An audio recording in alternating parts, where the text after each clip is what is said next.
Baik, adik-adik mahasiswa dan Bapak Ibu sekalian, halaman utama dari e-learning atau LMS yang ada di Stikom Medan itu seperti tampak pada layar Bapak Ibu dan adik-adik mahasiswa, di mana di sini kebetulan kita baru akan memasuki tahun ajaran baru di minggu depan. Jadi di sini materinya saya coba untuk pengenalan saja. Di sini ada materi mata kuliah uji coba, ya. Jadi di sini kebetulan teachernya saya buat sendiri tadi saya, ya. Nanti penggunaannya ke depannya juga hampir sama. Nah, kalau kita menggunakan desktop tampilannya akan seperti ini, tapi kalau kita misalnya menggunakan mobile, maka tampilannya hampir sama, ya. Seperti ini ada menu di slide sebelah kiri, kemudian di sini ada menu login dan seterusnya. Nah, kemudian untuk memasuki kita sebagai mahasiswa atau dosen nantinya kepada Bapak Ibu sekalian, di sini ada menu login. Nah, di sini menu login tidak ada pendaftaran. Jadi Bapak Ibu, kita selaku tim IT di Learning Management System ini akan meng-create sendiri user sesuai dengan data mahasiswa yang didaftarkan ke kita. Jadi nanti dalam bentuk kerjasama dengan ITB Indonesia dan Stikom Medan akan kita beri field-field yang dibutuhkan untuk masuk ke dalam sistem seperti itu nantinya. Nah, kemudian di sini saya coba tadi menggunakan user, biasanya di sini name, kemudian passwordnya. Nanti video ini juga kita sharekan dengan adik-adik mahasiswa.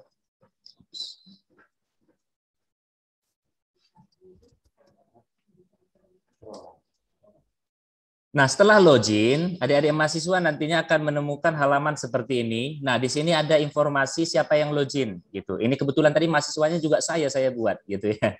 Jadi di sini ada informasi profil dan seterusnya. Kemudian di sini ada dashboard. Nah, kebetulan di sini belum ada materi atau mata kuliah yang diikuti oleh si Anjar Pinem ini kan gitu ya. Nah, bagaimana untuk masuk gitu ya? Nah, untuk masuk ke materinya, di sini ada di beranda situs ada materi uji coba tadi. Nah, di sini kalau kita perhatikan ada kata kunci.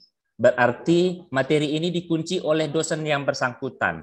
Bagaimana kita masuk? Maka nanti dosen yang bersangkutan akan membagikan yang namanya kunci pendaftaran atau enrollment key yang di-create oleh dosen tersebut. Nah, di sini kalau kita misalnya mau masuk ke kelas ini, maka akan muncul apa kunci pendaftaran mandiri sebagai siswa. Nah, di sini kalau nanti dia bahasa Inggris di komputer atau di handphone adik-adik mahasiswa, maka di sini enrollment key-nya apa kan gitu kira-kira.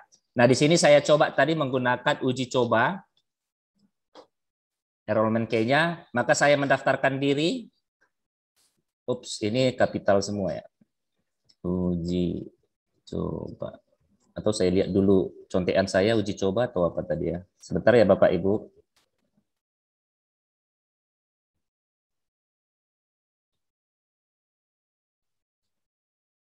Iya, uji coba.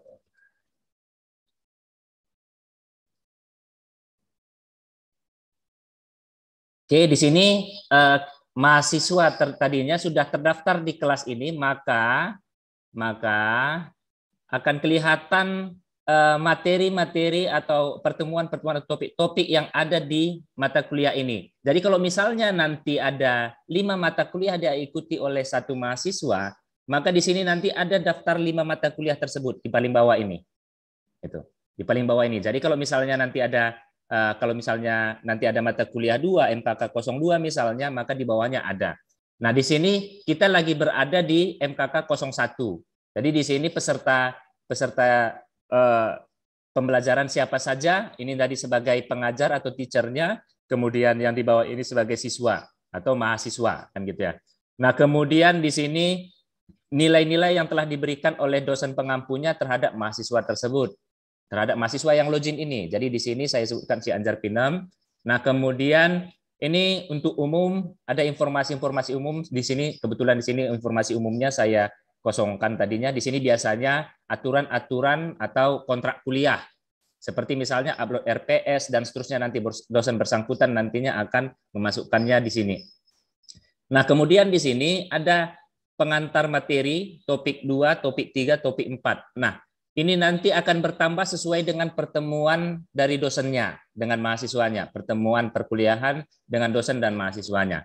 Nah, di materi ini, di pengantar materi atau di topik yang satu ini, saya buat tadi di sini pengantar materi, biasanya ada 5 yang kita yang kita upload bersama-sama nantinya, maksudnya dengan dosen-dosen yang lain juga. Nah, yang pertama itu ada absensi, kemudian ada handout materinya, dan ada video pembelajarannya, kemudian ada tugasnya, dan ada forum diskusi. Nah, ini mungkin nanti suatu saat tidak semua seperti ini, tapi absensi biasanya sama persis, kan gitu ya. Nah, kita akan melakukan sebagai mahasiswa untuk melakukan absensi, maka kita mengklik menu di absensi ini. Nah, otomatis di sini nanti, ya, otomatis di sini ajukan kehadiran, adik-adik mahasiswa nanti mengajukan kehadiran di sini. Itu. Nah, maka di sini presensi mandiri Anda dinyatakan hadir dengan poin 2 dari 2, karena poin kehadirannya itu 2, gitu ya. Nah, kemudian nanti kalau misalnya sudah banyak pertemuan, ya adik-adik, sudah banyak pertemuan, nanti di sini akan ada tanggal absensinya berurut, gitu, berurut.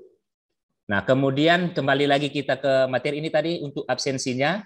Nah, kemudian kembali lagi kita ke materi. Nah, di sini handout materi ini biasanya bentuk PDF atau PowerPoint yang nanti diupload oleh dosennya, yang bisa diambil atau di-download oleh siswa atau mahasiswa-mahasiswi untuk dipelajari secara mandiri.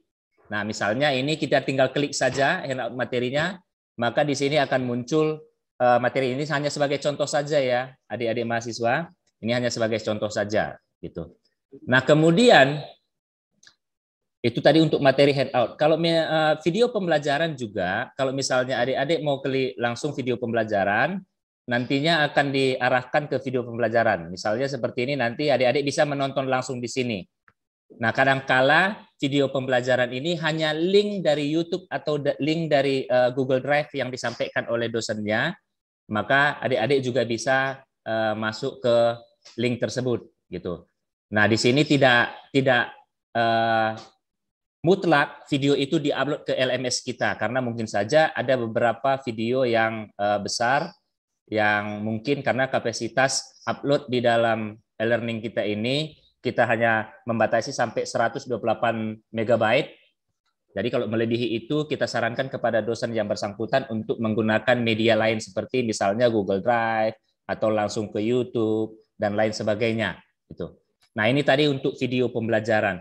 Selanjutnya adik-adik kalau ada tugas yang diberikan oleh dosennya, maka modelnya akan seperti ini. Jadi ikonnya ini model tugas ini akan tetap seperti ini, absensi juga akan tetap seperti ini, gitu. Hanya handout kalau dia bentuk PDF maka simbol PDF. Kalau video pembelajaran, kalau link nantinya simbol ini tidak ada, gitu. Nah, kalau tugas ini akan diberikan oleh dosen yang bersangkutan, ya.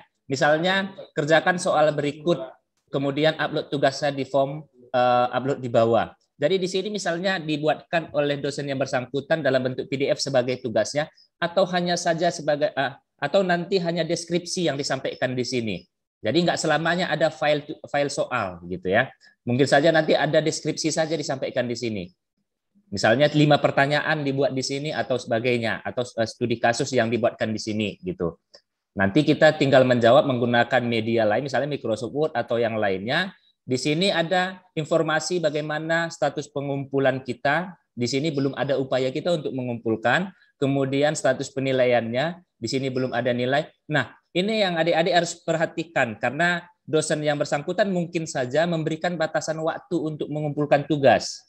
Itu misalnya di sini batasan waktunya Selasa 7 September 2021 pukul 00, gitu ya. Nah, jadi waktu kita tersisa mengumpulkan itu 6 hari 13 jam. Gitu. Nah, kemudian di sini pemutakhiran terakhir ini bisa saja adik-adik upload sekarang, kemudian ada perubahan, besok di-upload lagi, kemudian ada perubahan, sampai tutup waktu tersisa ini boleh-boleh saja, selama belum dimutakhirkan oleh dosen yang bersangkutan. Tapi kalau sudah dimutakhirkan nanti oleh dosen yang bersangkutan, adik-adik tidak bisa lagi mengupload perubahan atau perbaikan dari hasil soal atau tugas yang ingin dikumpulkan gitu. Nah, kemudian di sini komentar pengumpulan boleh saja nanti ada komentar dari dosen yang bersangkutan tentang tugas yang adik-adik mahasiswa-mahasiswi yang kumpulkan di form ini gitu. Nah, kalau misalnya di sini sudah kita pahami, maka untuk mengajukan tugas laporannya kita tinggal masuk saja kemari, ya, masuk ke ajukan tugas tadi, ini tambahkan pengajuan tugas, berarti di sini kita upload file kita, misalnya seperti ini saya coba upload berkas. Nah ini untuk penguploadan ya, di sini bisa saja kita menarik langsung kemari atau kita klik saja tombol yang ada panah ke bawah ini, seperti ini. Kemudian di sini ada menu untuk mengupload file nanti tugas-tugas kita, misalnya ini unggah berkas, kalau berkas terbaru berarti berkas-berkas yang sudah pernah diupload, kemudian berkas pribadi berarti berkas yang pernah diupload oleh si Anjar ini tadi sendiri atau si mahasiswa itu sendiri gitu. Jadi di sini kalau kita mau memasukkan dari device kita, misalnya dari komputer atau dari handphone kita, tinggal unggah berkas saja, baru kita pilih filenya. Nah kalau di sini tadi file yang terakhir saya uploadkan, di sini saya coba masukkan satu file, misalnya tugasnya ini gitu ya, tugasnya di lampiran misalnya. Nah di sini tinggal saya upload saja, unggah file. Lampiran ini agak besar nih. Oh kebetulan file lampiran ini agak besar nih. Enggak apa-apa. Oke. Nah di sini sudah ada file kita. Kalau misalnya ada dua file, kita juga bisa langsung menambahkan lagi nantinya, gitu ya. Nah, di sini kita tambah lagi filenya, misalnya saya mau ada dua file saya, satu programnya, satu misalnya deskripsi dari program itu misalnya. Kita tinggal tambah saja, saya ambil yang kecil saja dokumennya. Oke, ini tidak besar. Oke, ini aja. Oke, saya unggah. Oke, di sini berarti sudah ada dua file gitu. Nah, file di sini nanti dosen yang bersangkutan juga mengizinkan extension atau tipe filenya. Misalnya hanya bisa PDF atau hanya bisa dokumen atau hanya bisa zip dan sebagainya gitu. Bisa saja nanti seperti itu dosen yang bersangkutan gitu, supaya benar-benar diikuti instruksi nantinya yang disampaikan oleh dosen yang bersangkutan di dalam deskripsi tugas ini gitu.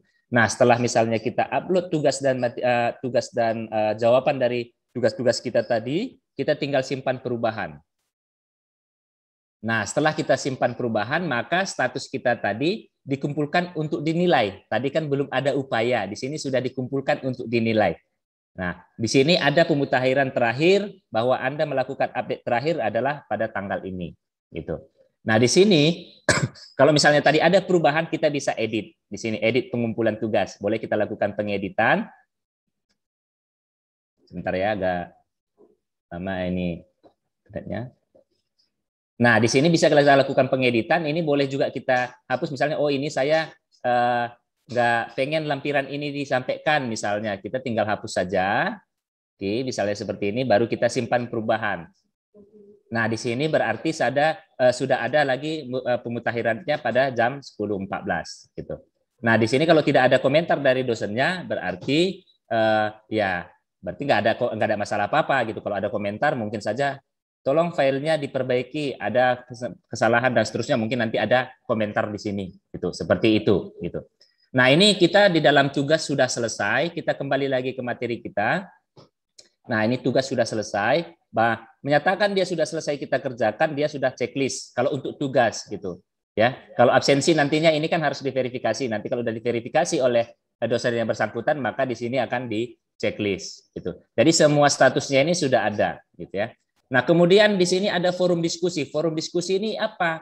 Forum diskusi ini nantinya misalnya dosen yang bersangkutan ingin melakukan diskusi secara daring, maka di sini kita sudah bisa melakukan diskusi gitu.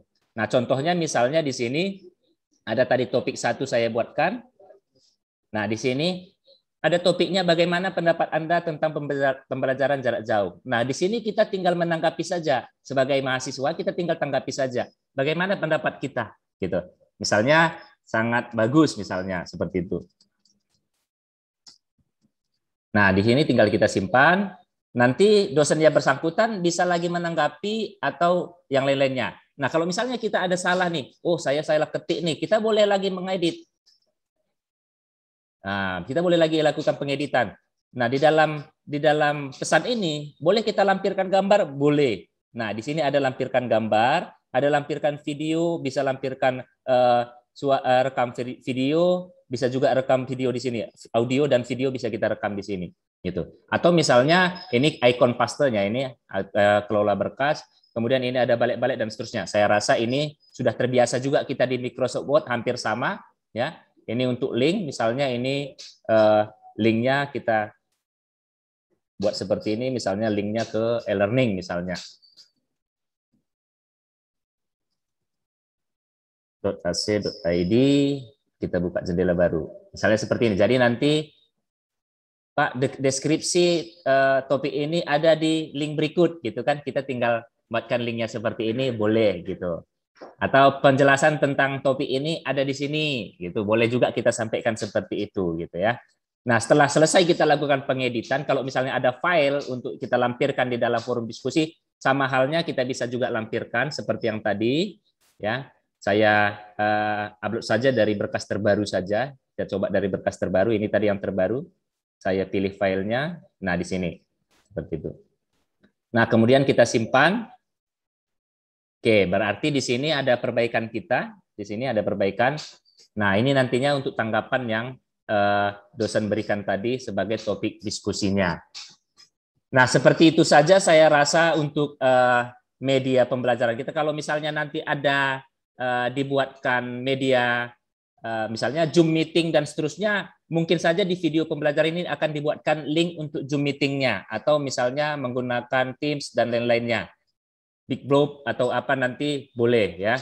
Dia akan menyampaikan di sini linknya di mana, kode masuknya seperti apa akan disampaikan oleh dosen yang bersangkutan. Oke, ini saya sebagai dosen ya. Saya login tadi sebagai dosen. Di sini ada materi yang saya tambahkan tadi, misalnya seperti ini dan seterusnya. Nah, seperti tugas tadi, kalau saya mau lihat absensi lah dulu, absensi tadi saya mau lihat oh si Anjar, si mahasiswa tadi hadir gitu, boleh saya lihat di sini. Atau saya mau lihat keseluruhan, boleh saya lihat di sini siapa ya saja yang hadir. Kebetulan tadi di sini masih satu gitu. Nah, di sini saya bisa lihat karena di sistem kita ini, kalau adik-adik mahasiswa sebenarnya login, sudah bisa di markup nanti pada saat adik-adik di sesi terakhir keluar, dia otomatis mengabsensi. Jadi kalau misalnya kelupaan absensi, boleh diinformasikan ke dosennya, tapi sistem langsung akan memberikan hadir kalau sudah login dan sampai ke sesi terakhir gitu. Tapi nanti di sini keterangannya sistem yang mengabsensi gitu. Ya, sistem yang mengabsensi gitu ya. Kalau ini kan mandiri tadi, saya sendiri yang mengabsensi, memberikan kehadiran saya sendiri sebagai mahasiswa. Nah, ini tadi sebagai absensi. Nah, kemudian ini materi tadi hampir sama dengan yang adik-adik dapat, yang kita dapatkan sebagai mahasiswa. Kemudian di tugas. Nah, di tugas ini, di sini sudah ada informasi bahwa si mahasiswa sudah mengupload tugasnya, gitu ya. Saya mau lihat, ini tinggal kita grade atau kita lihat sebagai dosen, nanti dilihat oleh dosennya. Nah, di sini tinggal dosen melakukan grade atau penilaian. Nah, ini file PDF yang oke. Ini kebetulan tadi terlalu besar juga ini file PDF. Misalnya langsung dilakukan grade oleh dosennya. Ini di halaman dosennya ini adik-adik mahasiswa ya. Jadi tidak ada kaitannya dengan adik-adik nih. Misalnya saya kasih penilaian 100, kemudian kalau misalnya saya punya komentar, tingkatkan misalnya. Oke, tingkatkan misalnya seperti itu. Oke. Kemudian di sini tinggal saya save.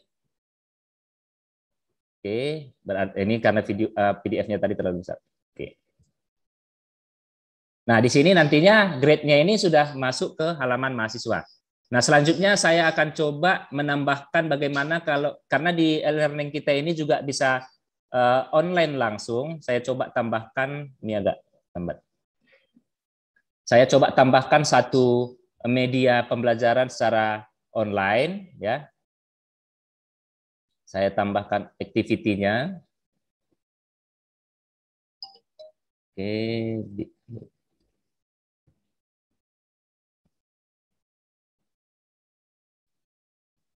Nah, ini online meeting ini, online meeting. Jadi misalnya di sini saya buatkan meet part 1 misalnya pertemuan 1. Ini adik-adik nggak perlu dipikirkan sampai ke sini ya, karena di sini eh, kerjaan dosennya ini, gitu ya, kerjaan dosennya. Di sini tadi online meeting, schedule-nya belum dibuat tadi ya. Oke, di sini sudah ada online meeting. Nah, oke, itu saja saya rasa tadi di halaman mahasiswa yang bisa ada perubahan. Kita coba kembali ke halaman mahasiswa. Oke, kelihatan ya di halaman mahasiswa lagi kembali seperti ini. Maka di tugas tadi kita sudah mendapatkan nilai. Nah, sudah dinilai gitu, status sudah dinilai. Nah, kalau misalnya kita mau melihat nilai kita di menu nilai ini sudah ada tugasnya 100 gitu. Jadi di sini ada kumpulan nilai semua gitu ya. Nah, yang saya tambahkan tadi satu di materi kita, ini ada Meet Part 1. Ini apa pula ini gitu ya. Di sini kita menyediakan langsung online seperti yang kita lakukan sekarang ini gitu ya. Misalnya nanti adik-adik kalau sudah pada jam pelajarannya atau jam mata kuliahnya berlangsung, boleh kalau misalnya diminta oleh dosen yang bersangkutan meeting langsung tanpa menggunakan media lain langsung di LMS kita tinggal klik aja join. Nanti akan diarahkan ke live meeting. Seperti itu.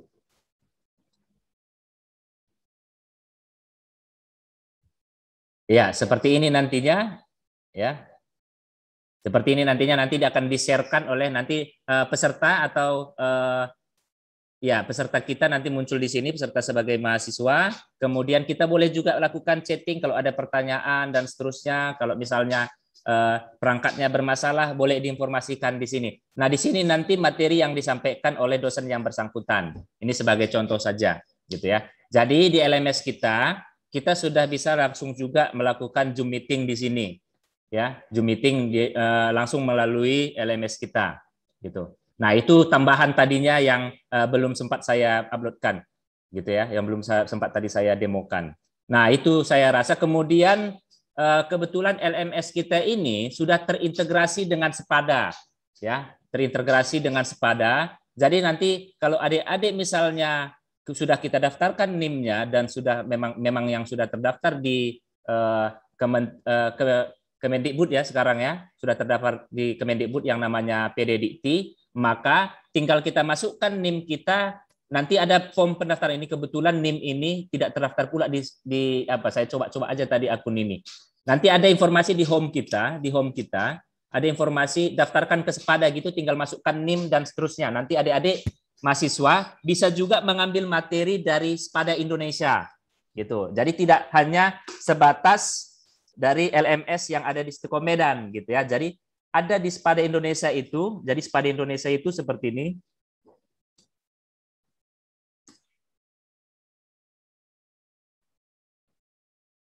Nah, ini hampir sama ini dengan e-learning. Nah, ini ada beberapa LMS perguruan tinggi di sini.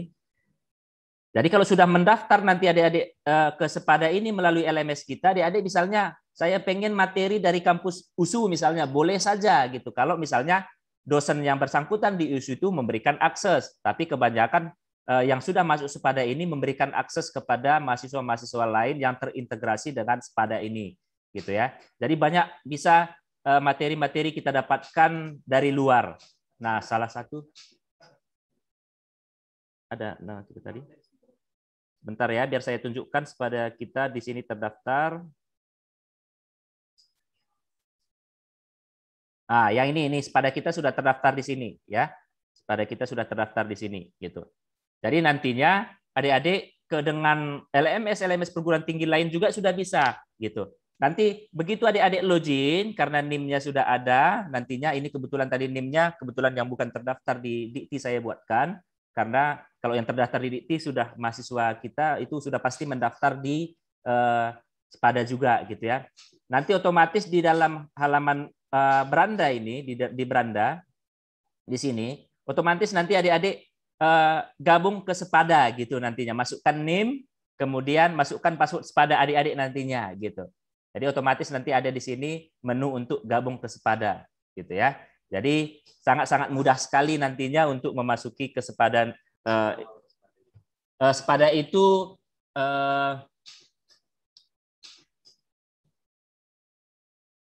sistem pembelajaran daring Indonesia ya Pak Lus.